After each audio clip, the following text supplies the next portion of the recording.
watching Let's Chat. Beginning this Friday at the Chattanooga Theatre Centre, a new presentation of a book called Alabama Story. Here to spend a few minutes talking to us about that is Maggie Hudgens.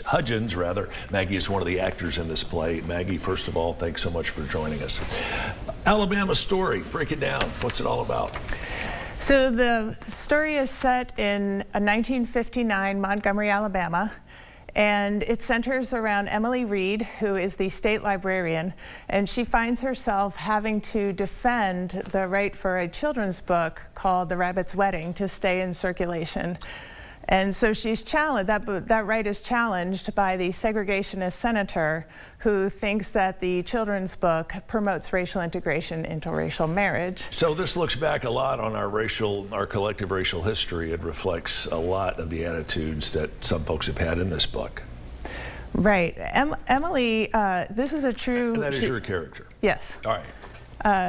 Emily Reed is based on a real person who went through this story, and Kenneth Jones, who's a playwright, talks about how he saw an article on her story and decided it was to be made into a play. And her charge, of course, is the free flow of information should be accessible to anyone at all times, regardless as how you think about it. What was the hardest part for you as an actor to get your hands around on this play? Well, I would say I don't know about the hardest part, but what's exciting is being able to explore all the different sides of her relationships with different characters. She's seen as very hard-nosed and businesslike, but there's a passionate side to her, of course. She's very passionate about people being able to have access to this information, and that just speaks to her human connection. So being able to find all of those things and interacting with the other characters and with the text itself was a lot of fun. So it was pretty easy for you to channel your excitement about that into this particular character. Absolutely. When you have such lovely writing and you're working with incredible artists, it's always exciting and fun, and especially working with such a wonderful character. Tell me about some of the other actors who are involved in this. How many people are involved in the production altogether? So there are 6 people in the show. There's a reflective story that goes on between a black man and a white woman who meet by happenstance in their adulthood, and they end up talking about and revealing their story as children. And the 2 stories work together really eloquently to speak to the themes. So we have those 2 characters and the senator, and of course Emily, because she is so sort of businesslike, her assistant Thomas, who's really the heart of the play, reflects her passion. He sees that in her, and therefore shows it out to the audience as well. When you're not on stage, has this play sparked any conversation between you, all of the actors? Well, we respect the idea that information should be accessible to everyone, and also how passionate the characters are about their, revealing their human character. And seeing it in one another.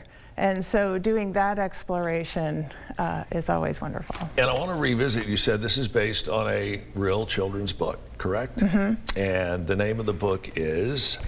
The name of the book is The Rabbit's Wedding by Garth Williams, and that's the last character in the play.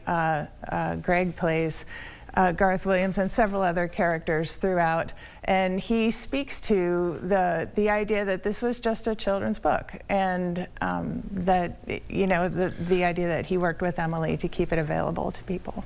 And it's worth noting that Garth Williams also wrote another children's classic, Charlotte's Web, right? Right. He illustrated, yes. What do you think that illustrated it? Correct. What do you say to people who still have a hard time accepting the racist past that we've had, and those that won't accept that that's no longer tolerated? Well, what's really wonderful about being a part of the show is that theater can offer the big questions. Theater's about conflict. It can offer a lot of big questions and put it out there for the audience to think about, and all you can hope for is that on the ride home in the car, that their conversations are starting. Well put. Well put indeed. And again, the play gets underway. Curtain lifts coming up this Friday at the Chattanooga Theatre Centre, and it'll be running until February 6th. Break a leg on it, Maggie. I hope you guys have consistent sellouts. It's certainly a message that just about all of us need to hear. You can find out more at theatrecenter.com. That's theatrecenter.com, or you can call them and reserve your tickets. Their phone number is 267-8534, 267-8534. And again, Alabama Story, the curtain lifts this Friday.